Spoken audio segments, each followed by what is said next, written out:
All right, folks, welcome back in another edition Handicap Sports Podcast. I'm your host, JZ Sports.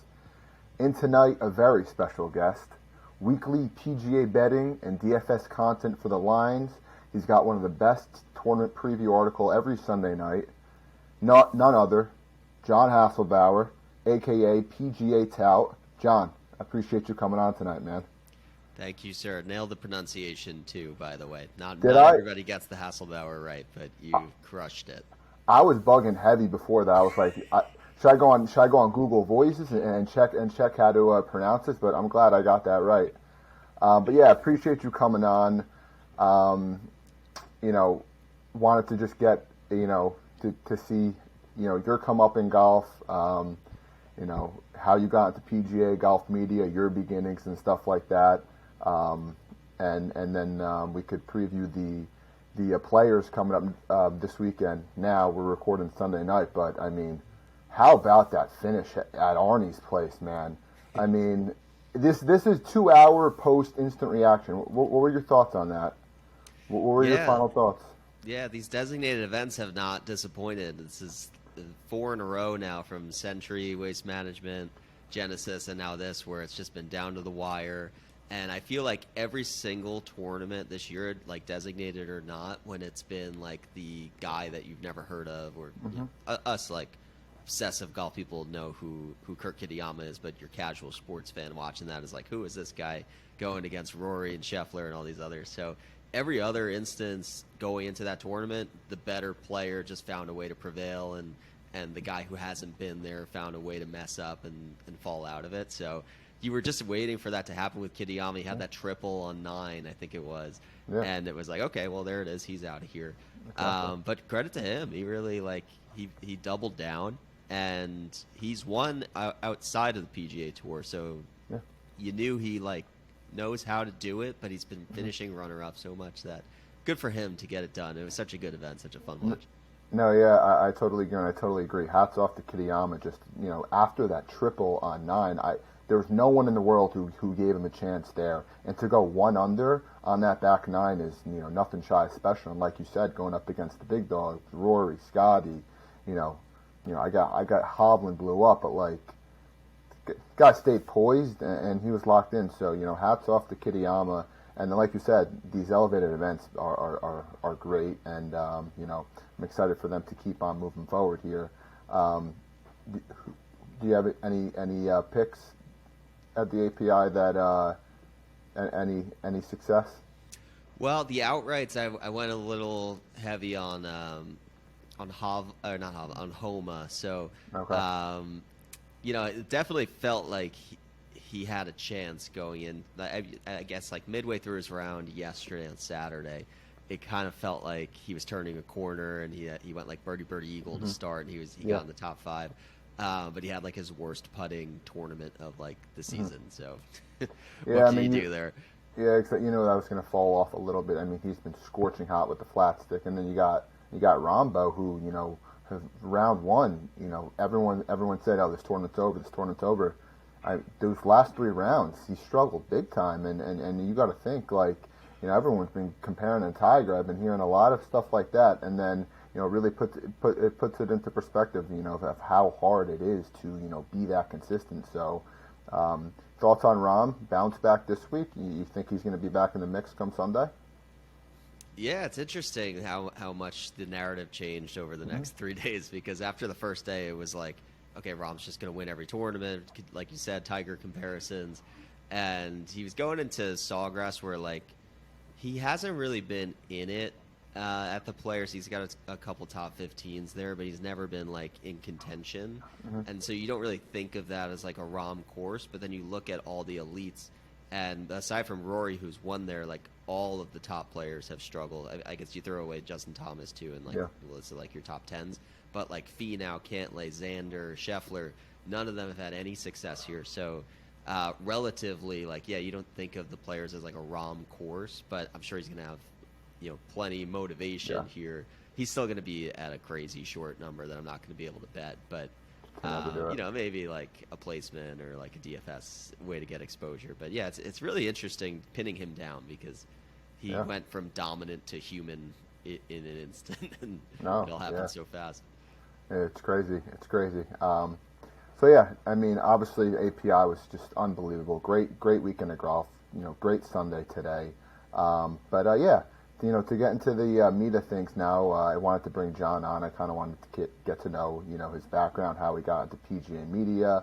I know you're Syracuse alum, right?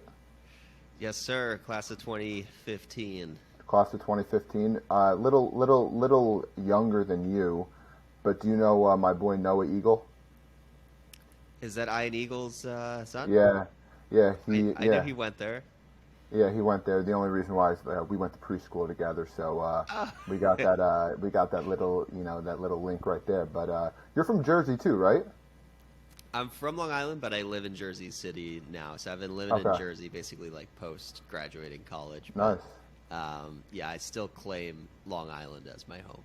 There you go. Love it. So yeah, I mean, went to Cuse. Did you play golf in high school? Did you play at the collegiate level? Like, how did you fall in love with the game? Yeah, I played in high school. I went to a public school that really didn't have any sort of dedicated golf help. My golf coach in high school was my math teacher who Wow. liked playing golf, but he was probably like a 20 handicap. Hmm. So I never got any like professional coaching in the game of golf. So I went as far as like we weren't even watching like YouTube videos back then. So I was just showing up on the range and Hmm. hoping it worked. So I was never like super serious competitive in golf, but I did play in high school. We actually played our high school matches at Bethpage, but not at Oh wow. Bethpage Black. So it was like the other, like, there's like Yeah. 5 courses on property there. So across the other ones besides Black. But love Bethpage. So every time there's an event there, I'm always there. Like Ryder Cup, I'll definitely be there. Once I got to college, there's probably like your first month at Syracuse and the last month before you go back in May are like the only golfable months, and then it's just snow the Right. rest It's of the just time. all snow. Yeah. Yeah, so they had a club team. I did try out a couple times. Honestly, I probably could have hung around with those guys, but I just in college I was like I wasn't there to golf anymore, so I kind of like closed that Hmm. chapter, I guess, of like playing competitively. I never even entertained like playing in college. Yeah. I maybe I could have played like D3 or something Hmm. if I really applied myself. But I feel like I got back in love with the game as an adult. Just through work. I feel like a lot of I work in advertising and I work with a lot of salespeople, and the salespeople, their number one thing is they're looking for like people to go out and golf with and and Yeah. take meetings to the course. So I've actually played a lot more through work in my adult life than I ever would have expected, and that's been great. So because of that, I think at this stage of my life, I'm playing more than I feel like I thought I would, but still living in the Northeast. It's like I wanted to play this past weekend, and it was like high 20s. So Yeah. can't I play mean, as but much as I would love yeah, to. we're start. I mean, the weather's kind of turning a little bit. This is the time where the season starts kicking up, but it also snowed like last week. So, Yeah. but yeah. So okay, so when you were at Cuse, did you were you always like wanted to write about golf? Were you always like interested in like golf media and stuff like that? I feel like I've really jumped around my like sports passions for a while. Like I was so obsessive with college basketball when we were Hmm. there. The team was so good. We got to number one in the nation when I was there, and I was so obsessive. I was like watching Sports Center just to see the other college basketball teams, so I knew what to expect when we were playing them. It was never content, but like as far as like sports fandom, like college Hmm. basketball is my favorite sport when I was in college, and then before that, it was probably football, where like with fantasy football and stuff with my friends, I got really obsessive over that and dug into stats and all of that. But I would say once we got to COVID and like the reset, and there was like nothing to do but watch golf from a sports perspective, then I kind of like fell back in love with it and remembered like, no, golf is like the one sport that I really played competitively, Hmm. especially in high school. So I was like, I know a little bit about like what it takes to be good at golf, not anything near at like a professional Hmm. level, but I feel like because I play the sport, it made me want to dive into it more from a content perspective than what I could ever do on like college basketball or football, where I'm really just like a spectator to it. Yeah, and I totally agree with that. Like COVID with me was that time where, not even just like watching, but like betting. Like, I'll say this: like outside of NFL betting to me is the greatest thing of all time. But golf betting is probably one of the greatest things of all time as well. We always talk. I'm like constantly in group chats today, and one of my buddies, says something about like Michigan State. I'm like, dude, who cares about college basketball right now? Do you realize the APIs right now? Like there's a 3-player race for first place. Like, but in terms of golf betting, and I say DFS as well. Like, were you always more so in the betting on the betting side of things, or like when did the DFS thing take off and stuff like that? Because the DFS with me really kind of started within the last 6 months, and it's just thoroughly addicted to it. So I just wanted to hear where you're at on that. Yeah, I would say I'm more into it for the betting stuff, and everything I do at the lines. The lines is like betting first, and then there's articles I'll write where the information is interchangeable for betting versus DFS. Like if I like the play, I like the play. I like them in both formats. But I'll say one thing that I never really got too deep into is like all the ownership stuff that you have to take into account for DFS. Yeah. I never really liked that about DFS because I just want to play the guys that I like a lot. It's all math. Yeah, right. Then it's not even like I like this player. It's like nobody's playing him, so now exactly. I have to. So like that kind of takes the fun out of it for me. So when I play DFS, it's like single entries and limited fields where like you don't have to take ownership into account, because if you're playing like a 150 max, then it's 100% just a game of ownership numbers. And you don't even have to watch golf to like have success in those max entries if you have like a sound ownership leverage strategy. So I'm not into it for any of that. I'm definitely like I got into golf because of golf betting and because of the thrill of like, take this week for example where Kirkidiyama was 201. That hits in golf and it's crazy. Like you can't even find a 201 prop in any other sport, and this is a sport where like you can bet that and actually have a chance to win. Right, and if you throw a a good amount on that, that's pretty life-changing money, man. Like it's crazy. So regarding that, I did want to get into you at the lines. I mean, your tournament preview article every Sunday is one of the greatest ones out there. When did you kind of start with the lines and writing those articles for them and kind of doing your preview? When did that come about? Yeah, so January, the very first I guess Century Tournament Champions 2021. I launched my own blog, which was thepgatout.com, and I'd never done anything with blogging, so I was kind of figuring it out as I went, and I was just really surprised by how much traction it got and how people were sharing it, because I really was using it more as like a personal, almost like a journal for me to be for accountability. Like if I really like this player, I want to get my thoughts out, and I can't do that in just a tweet because it's not enough characters. So I started the blog originally for that, and then I realized that there weren't a lot of written previews, and most of the previews that were coming out after odds were released and they were in video format. So I looked at the space and I was like, there's nobody's writing a preview on Sunday where people can read it and then before the odds are out, kind of get their own preconceived notions and stuff. And there were definitely podcasts that were doing it. There was definitely video that was starting late Sunday maybe.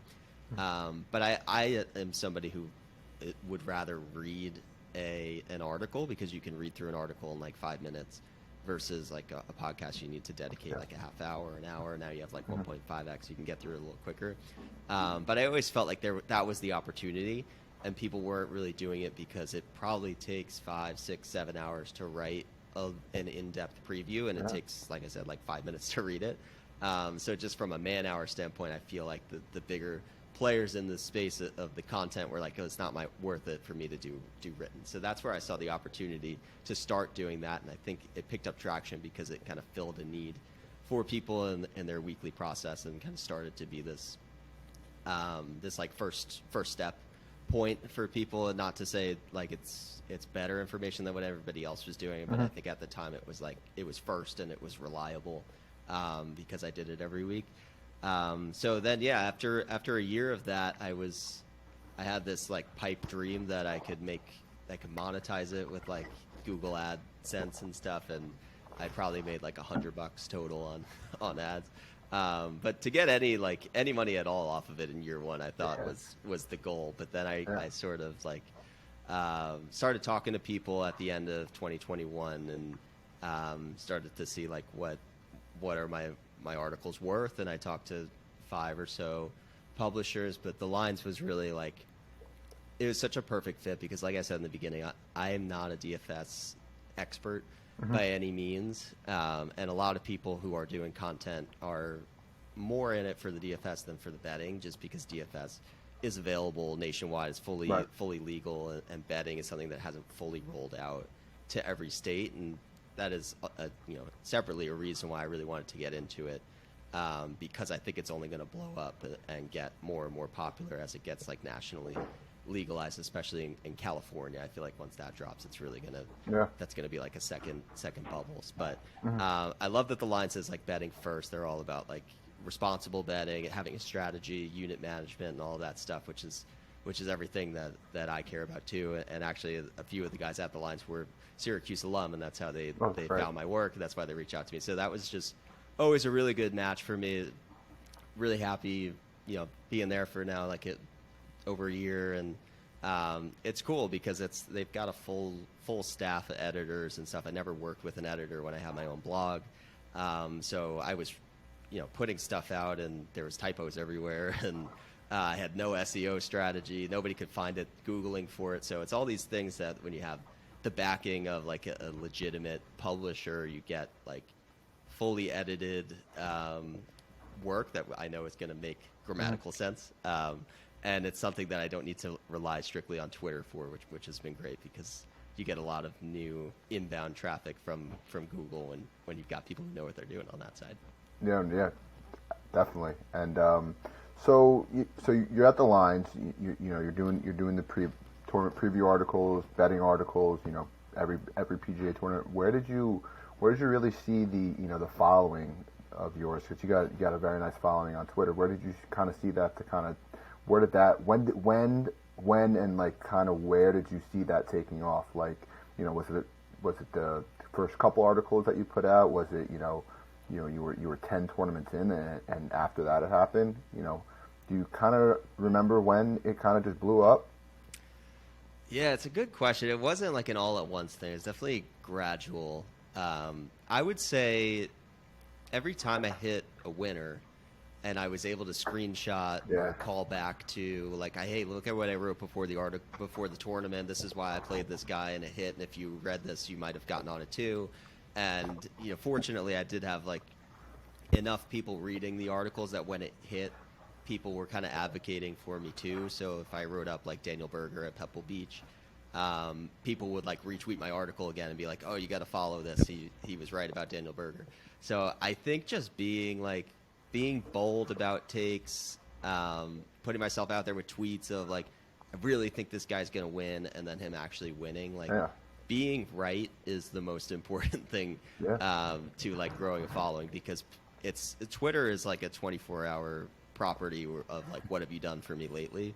So you can go on a tough stretch, but as soon as you win, and you kind of document how you're doing, and people see like, okay, this is somebody who gets stuff right, then you kind of build that sort of like, loyalty in a following, and just relationship building with people too. I think is the other thing, just like the reciprocity of like, if I go on somebody's podcast, then I'm always going to be like supporting their work and vice versa. So just kind of networking within Twitter, I think, is another thing that I think helped me grow the following, just being a nice person to to people in general. No, for sure. Yeah, there's nothing like quote tweeting, your own card and that player who hits, and then the screenshot of a write up that you did, for a golfer profile and who you liked in that event. So that's great. Yeah, man. So we got the players this week. Um, is your article out for that yet? Sunday So it's night article. funny. I was waiting for my editor, as I was saying, like it's great to have an editor now. It was sitting with him, and he actually just published it within like the last 2 minutes, so it's up now. Great. I So, put it up. folks, that's PGA Tout on Twitter. One of the best PGA tournament preview articles in the land. He goes through the board. He goes through you know um, strokes gained metrics. Previous winners here, trends, strokes gained. How is this player going to be successful at this tournament? This week we got the players, so definitely go check that out. But yeah, I mean we got another great one this week, Sawgrass. Um, Another tough test too. Another Bermuda. I know this is overseed here, so it's going to be a bit different. We're around 7,200 yards at Sawgrass, and again, you're going to look for players who are going to be dialed in on all phases of the game. I would say a big part about this week is off the tee play. And if you look back at winners like Tiger and Rory, you could see how they were pretty conservative off the tee. Honestly, I would say Sawgrass is a pretty positional golf course. A couple courses that I compare it to, maybe Sedgefield is a good example. Just being in position and stuff like that, you want to have your tee shot, be in the right position to go hit greens. What are your thoughts on this week, and what are you looking at in regards of strokes gain metrics, and maybe some players that you're handicapping? Yeah, I would say this is my favorite event of the year. Um, I love the Masters. I love the U.S. Open. I love the majors, but I really love the players. I don't know what it is about it. I actually was fortunate enough to play Sawgrass 2 years ago. That's probably why the fact that I've been like out there. So I can How was your shot on 17? You stick 110 feet? I hit the middle of the green and then it spun to the first cut of rough. So the rough saved me from going in the water. Hey, But I thought I hit a great shot and then it started coming back at me and I was like, no. as long as we're on land, that's all we need. I know I So yeah, managed to not get a green in regulation on the island green somehow, but and I didn't get it up and down either, so I can't even say I got water. But happy to stay dry, not lose my ball there. But can exactly. definitely attest it's you got to be in control of your golf ball. It's going to be a lot of forced layups just because of that. Like, and I think something to watch out for too. You talk about Rom, for example, and how many breaks he kind of got away with at the Genesis, where like he pulled it off the course, but it ricocheted off a fence or something. There's no help for you at Sawgrass. There's water on the left and there's tight trees on the right on basically every hole. So you're not going to get, and they're thin trees too. It's not like you're going to hit off of a branch or leaves and drop straight down, because we saw some of that at this course too. Yeah. They're different. They're like palm trees essentially. So like they're thin. They're mostly air, so you're just going to go through them into deeper woods and stuff. So you got to be in control. Distance doesn't really help you except for the par fives, where if you do have plus distance, then those are birdie opportunities. You got to birdie those. Bryson is a really good example of this, where like a bomber didn't hit many drivers at all, could have won in 21, but played conservatively, hit fairways, and still leaned on his distance to reach the par fives and score in that way. So I think it's like I'm looking at off the tee or ball striking on short courses just to kind of be like a proxy of, like, let's say Sedgefield's a great example of a comp. How did you gain strokes off the tee there? Because that's a course where you're also not bombing away. You have to be a little thoughtful and strategic about it. So I use Fantasy National. I don't know if you're a Fantasy National Yeah. guy, but I like the mixed condition modeling that you can do, where you can pull it against comp courses and substats within that. So that's something that I think is crucial here. And then the greens, like you mentioned, they're not pure Bermuda. They're overseeded. It's like a different. We're playing this event earlier now in March than it used to be historically in May, usually around like Mother's Day. So because of that, the Bermuda's like a little more dormant. It doesn't play quite the same. So like long term, Putting at Sawgrass might not be the most indicative of Yeah. success here either, since it's changed so much. So I'm really like irons around the green, and then you know, uh, Yeah, I mean the like putting is. I don't even think the putting's really a prerequisite this week, to be honest. Like, like you said, we're in March now. This is tends to be played in May. But the past couple of years we've been in March, so I don't really think putting is too much of a prerequisite. If we look at approach play, I mean, we're going to see shots from all over the place. We're going to see shots from below 100. We're going to see shots in between 100 and 150. 150 plus. So, I would say in regards to approach shots, you gotta, in terms of proxy buckets, I would think you gotta be dialed in, with your wedges, with your short irons and long irons. Would you tend to agree there? yeah, I think it's all around. And when we have a course where there are so many forced layups, it's kind of like guys are hitting to which number suits them. Right. So in those instances, I do just look at broad off the approach and don't go as granular into proximity, because I think the proximity ranges are really going to vary depending on like how much distance you have and what numbers you're comfortable hitting to. Yeah. Yep. For sure. So moving quickly into the betting card here, top three guys. These players' odds have been out a while now. One guy who I caught was Jay Day at 65 to 1. I placed that bet around, I want to say, a month ago. So Nice. I'm in on Jay Day 65 to 1. But top three guys headlining this week: Rahm, Rory, Scheffler. No surprise there. You're not gonna take any of these guys out, right? Are you? No, no. Uh, yeah, I I feel mean, it. I get it if people want to, but Hmm.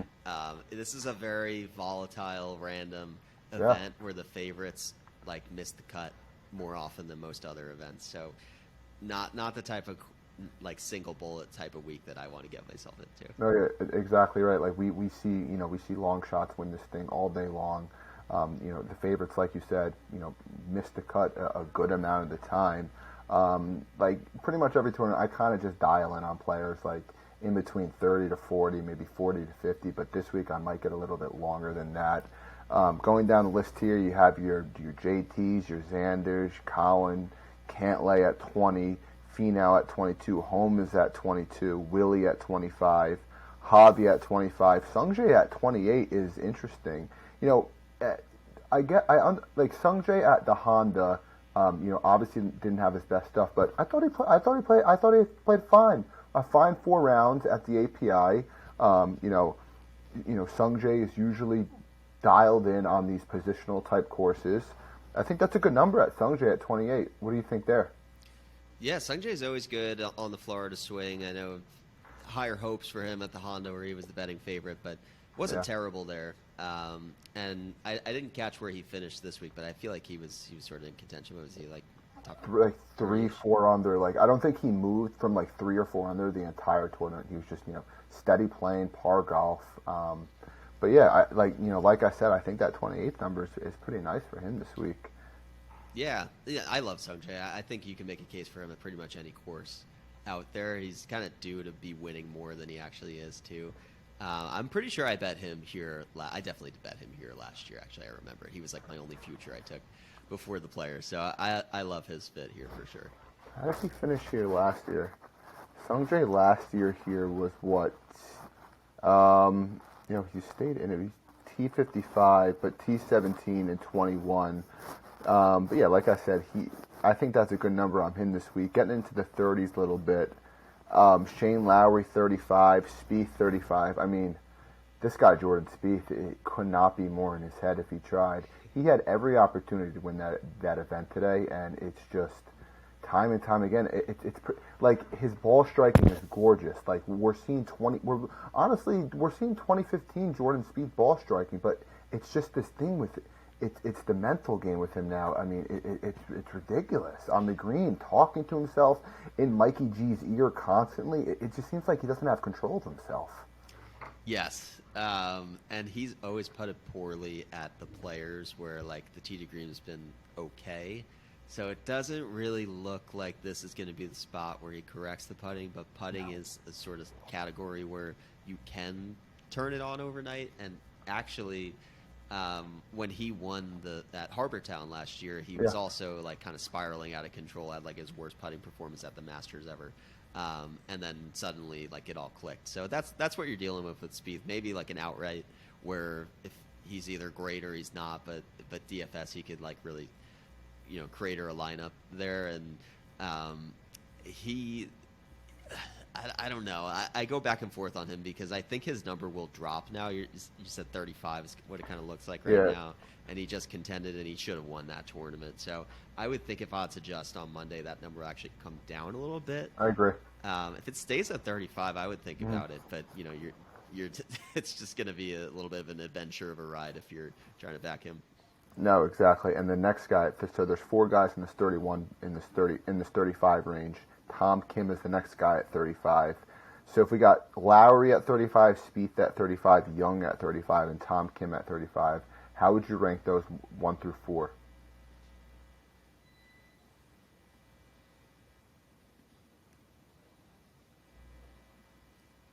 All right, we're back. Did you hear? You hear what I said? I lost you right after we were talking speed. Yeah. So we got 4 guys at 35 to 1. Lowry, Spieth, Young, and Tom Kim was at 35. If you had to rank those 1 through 4, who do you like best at 1 and 4 at least? Lowry, Young, Kim, and who's the other one? Lowry, Young, Kim, and Spieth. Spieth. Okay, I think Spieth, number 1. Tom Kim, I love this week, and I know he's kind of spiraling a little bit. I agree. But my preview that just went out, he's the guy that I have in the spotlight, and he's my only future bet on the players right now is Tom Kim at 50 to 1. Just a guy we talked about, Sedgefield, he won there, and TPC Summerlin, where the Shriners he won there as well. So it seems like the shorter courses where he's not going to be at disadvantage to the Bombers, that's his spot. And it did seem like he was this phenom world beater that was going to win everywhere when he first came onto the tour. Now maybe he's a short course specialist and he's going to dominate on the short courses only. And if he doesn't look good at the players, then maybe he was like a little bit of a flash, and he's not the greatest player, the second coming of Tiger Woods. But on paper, this is a perfect Tom Kim course. He's going to keep the ball out of trouble, hits an accurate ball off the tee. One of the best approach players still, even despite some of the like coming down to earth on the finishes, the approach play's still been there. And we saw what he did at Sedgefield with the putter. He gained like over 12 strokes putting. So he can do that on Bermuda. And this is the type of layout that, or the type of like atmosphere that Tom Kim seems to thrive in. He loves playing in front of the big crowds. That's why he came over to the PGA Tour. He was loving that. And his caddy is Ricky Fowler's old caddy. So his caddy has won at TPC Sawgrass, which I think is a big deal when you have like a debutante like Tom Kim. He can just kind of defer to his caddy on like, hey, you should hit it here. And, they have a good working relationship. So I think that goes a long way. I could not agree more with, Tom Kim this week. Like we keep saying, these positional courses, Sedgefield being one, which was his first PGA Tour victory. I think it's a great spot for him. Honestly, did you think he was going to be longer than 35? I thought 35 was a little like, I don't know, like these past couple tournaments we've seen Tom Kim in the 40 range, maybe getting into the 50s a little bit. I don't know. I just thought 35 was a bit shorter than I thought, but then again, I love him in this spot. I think it's a nice course for him, and we'll see if the Tom Kim from a couple months ago shows up this week. But I think that number will get longer as the week goes on, just because the results haven't been fantastic recently, and it is his first start. And the debutantes at the Players haven't had the greatest track record. And then you talk about like Spieth's number is going to get shorter. I'm sure Scheffler's number is going to get a little bit shorter. Rory's probably getting shorter. Yeah. So the guys ahead of them are going to get shorter odds, which means somebody's got to push back a little bit. So I think you'll get a better number than 35. I get a 50. I'd be surprised if it gets past that, but I guess you never know.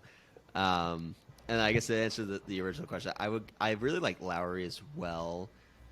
Probably not going to bet him outright because his odds are in like this no man's land that I probably can't get to. But I like him better than Cam Young, and Cam Young this is not the course that you would No. think of to be a Cam Young course. Yeah. And he had a stretch last year where he was playing great everywhere, and he did finish like runner up at the Heritage, the week that Spieth won. And that was kind of eye opening because you think of him as like this long hitting bomber, and he got it done on a positional course too. So it's not to say that he can't play well here, but didn't really love the way he finished last week, and it seems like he kind of finds trouble on these like water heavy courses. Totally agree. Totally agree. And like a positional course like this, pretty much not his forte. But going back to like you said with Lowry, great history here. T13 last year, 8th in 2021. I know he struggled this week at the API. Had a nice round at the Honda. I think he finished around T5 or something like that. But yeah, I think another positional course for Lowry. I like him at that spot as well. It's just that number, like you said, might be a little tough. But getting down here more, we got Hatton. We got Hatton at 40, Burns at 40, Day at 40 now. I caught him at 65. Hatton, I mean, it just seems like this guy Hatton, I've never seen a guy more angry having a 20-foot birdie putt on 17 at AP. I was like, what more do you want? What more do you want? I mean, I love his antics, by the way, but I don't know if it's a nice spot for him. It might be a nice spot for Burns. I know he had a brutal week this week. He started off so poorly. I had him in DFS. I had him in the outright market. It was just terrible. You think he bounces back this week? I bet him last week, so I still got some scar tissue on it. But he's one of those guys where he's boom or bust, and he will miss the cut on really good fitting courses, and then he'll contend the very next week. So in DFS, he's going to be extremely low owned because he's priced before last week finished. So he's priced as if he was a contender the week before, which is a little higher than he probably would be if the pricing were re-released today. So I don't think a lot of people are going to play him, but he is the sort of like GPP tournament winning type who can just spike in. It's still Bermuda. So he's, Bermuda God. Yeah, Bermuda God. He's still in play. I won't be playing him, but he's a good leverage guy. Yeah, and then the next guy here, 41, Jay Day. I can't think of a better spot for him. Just game is trending. Usually doesn't play well at the API. Had a really nice round. I think he finished around 4-3 under, whatever it was. It might be his time again. It might be his time to come out victorious here. You like Jay Day at all this week? I do. I mean, so he finished T10 this week at the API, and I think he had 3 straight top 10s going into that, if I'm not mistaken, right? Farmers, Waste Management, Genesis, all T10s. So he has dialed back the clock, and I've been slow to get back on the day wagon, mostly because a lot of these courses like Farmers and Genesis are like Jason Day courses where he's like kind of priced up for the course history. And he's one of the players too, so like that'll probably be the case here again. But 4 straight top 10s going into the players, that's hard to ignore. You should feel fantastic about the 65 number you got, because at 40, I almost feel like I have to bet that. Yeah, I totally agree with that. I mean, I think 40 still is a nice number on him.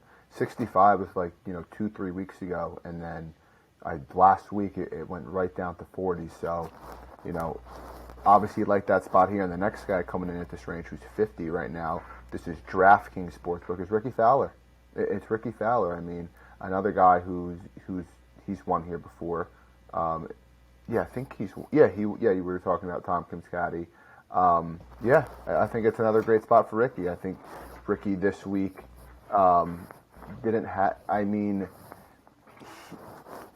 I thought Ricky this week played well for the first 2 rounds, and then he kind of fell off a little bit. But like we look at his numbers, he gained almost 3 off the tee, 4.5 on approach. The ball striking was great. The tee to green he gained 7. I mean, it was the putter this week. So if he could get back to that baseline, And I mean, we look at these approach numbers. This guy has gained, in 7 out of his last 7 starts. His game is top tier right now. I think there's a great spot for him as well, and it's definitely a guy who I'm going to be betting on. I said this week I'm going to be betting on Ricky Fowler and Jason Day this week, so I need to bet them at the API for insurance. So I'm rolling with him as well. Nice. I love it. Easy guy to root for. There's not many guys who I'll pass on betting if I don't love the number, just because if they win, I'll still be happy for them. And Ricky's one of those guys. If I don't bet him at 50 wherever he is, and he wins, I'm not gonna kick myself too hard, and I'm still gonna be happy as long as he's not 1v1 with one of my outrates. It'll still be great for the game of golf and a fun watch if that happens. So I'm rooting for Ricky. I would rather bet Day, and he's a little shorter. Yeah. But he's trending, so it's exciting. Yeah, it's exciting to see. It's great for the sport as well. Always like to see him playing well. So yeah, that's pretty much the the 50 range. We're kind of getting down here into the 60s, 70s, 80s.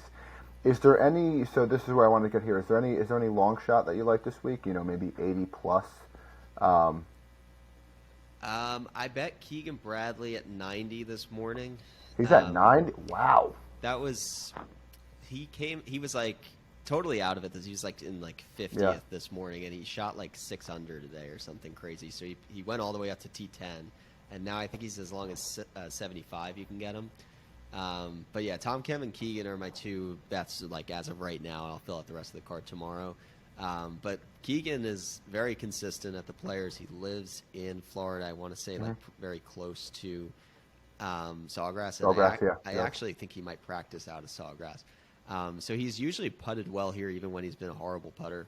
And now the putter has actually turned around to the point where he's gaining more often than not. I was concerned when he had a chance to be first round leader, and then Friday he was absolutely awful. I think he shot 5 over and almost missed the cut. So he's always good in the first round, and then something happens. But like you said, his game he's been playing very well lately. So I like that number you got there. Yeah, the fact that he bounced back, I was almost out, but I pretty much bet Keegan every year at the Players. I had him last year. He had an outside shot with 3 holes left. He was 1 or 2 off the lead. Ended up chipping it into the water or something. So that's the Keegan experience. But at 90 to 1, you're not risking too much. So I would say him. I like Keith Mitchell, but 66 is a little. That's as long as you can find on Mitchell. It's not quite long shot territory. It's sort of that in between number 2, but he's trending. He's trending well. So that's somebody I thought about. And then Seamus Power is one who I think you can get at 120. A couple top 30s. Yeah, a couple top 30s here into Players appearances. Plays really well in the wind, and it typically does pick up here. I don't think we'll get anything quite like what we saw last year, where they had to stop play and it was a rainstorm and all of that. But there's always going to be wind at Sawgrass, so I kind of like that, where he won at Bermuda, and he's had great results at Pebble Beach and RSM, where the wind gets up. So I think just on the number alone, he's probably a top 20 strokes gained guy going into this week. So I like that number too. There, do we have any? Did you look into weather at all this week? I know maybe last year it was. I know it was rainy. I didn't really dive into the weather this week. Windy, rain. What are we looking like this week? If you dove into it. Yeah, weather was a major concern, and we kind of knew that this time last year going into it. All right, let's hold up, see those tee time splits and try to get the right wave. What ended up happening was there was an advantage in a wave, and they stopped play. So then by the time that they got back on, it was Saturday, and then it flipped, and the advantage was the other way around. So it was a whole mess trying to figure out the weather last year. This year should be far less extreme. There is rain in the forecast, but it's not storms or anything, so it shouldn't be anything they can't handle, and the wind isn't, as far as I've seen today, and it will change a lot over the course of the week, but I don't see it going over 10 miles an hour in any given day. And if it's below that, then it's hardly a factor. So yeah, Too I early to mean, tell, but it's definitely not something where I'm gonna like wait to put my mhm. outrights in this week like I would last year. Right, exactly, and I think it's more so a DFS thing, and running the models, running like the wave models. Like I get way too in my head on that. I hate kind of siding with a wave, but sometimes it does. There is stroke differences in that sense, but you got to take some of that stuff with just a grain of salt because you could get absolutely fucked over, and it could be the total opposite of what you did. So. Um, Again, weather's obviously big this week, and but yeah, I'm excited for the players this week, man. Like you said, one of my favorite, tournaments as well. The API is one of my favorite tournaments as well. So these two tournaments here, we're getting to the bulk of the season, man. April's coming soon, Masters coming soon, and it's a great time to be in the golf space. It's a great time to be betting on golf, playing DFS. It's also a great time to be reading PGA Touts tournament preview article. So like I said, follow him at PGA Tout on Twitter. Great tournament preview article that you could view there. Man, it's been a lot of fun, John. I really appreciate you coming on and previewing the players here and kind of talking about how you climbed up the ranks in the golf media space. Yeah, absolutely. Thanks again for having me on, man. And I want to ask you a question before we go because I see the Saquon jersey behind you. I'm a Giants fan as well. Yep. What are we doing in the off season? Are we re-signing both Barkley and Jones, and what are we going to do in the draft? Um, Very two great questions.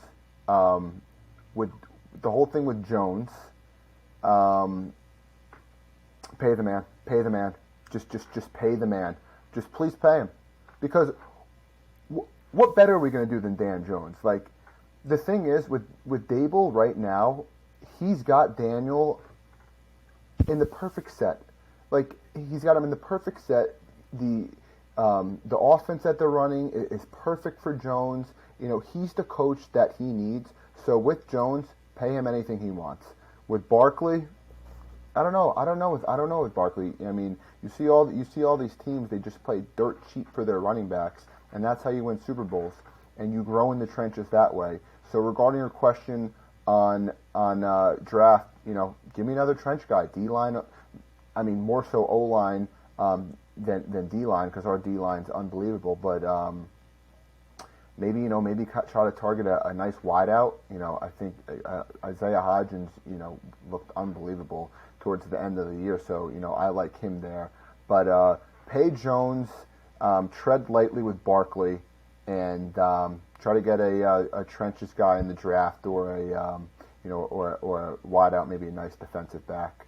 And I'm excited, man. I mean, this year was a total shock to me. I know. Right? It was Didn't think we'd crazy. make the playoffs. Definitely didn't think we'd win a playoff game, and I did fully expect us to get embarrassed by the Eagles. So I'm not even like disappointed by what a slapping around that was. But I'm with you. You're not going to do better than Jones anytime soon. Anywhere else you look. But I do think if you commit to Jones, you have to address receiver, whether that's in the draft or like trading a first for a superstar wideout, because he just has never had a wide receiver one. And that's my only trepidation with Jones is like I would assume that if we had a good receiving core, that he would do better and we would do better. But he's never had a fair chance to really like have a guy who can like take on double coverage and win. So we'll see. I'm not opposed to trading our first round pick if we can get like a Hopkins or Oh yeah. Devontae Adams or something like that. Like I'm not opposed to it. We got a late first. I'd rather find a way to use that to address the receiver position, but we'll see. You think we could get Adams for a first? I think we need more than that, but I don't know what else. Like probably a future first too after Yeah. that. Or something. I don't know how that would work out. But if you're going to commit to Jones, then you got to put a team together in that window Right. because You got to put weapons around him. Totally Yeah. agree. And the O line, did show some nice improvement. Andrew Thomas is just an unbelievable player. I think Evan Neal's going to start coming on. I know he's a little banged up this year. You just got to start teaching a guy like that. But yeah, excited for the Giants. Golf this week. PGA Tout. That was another edition, man. I appreciate you coming on, and let's do this again sometime. It was fun.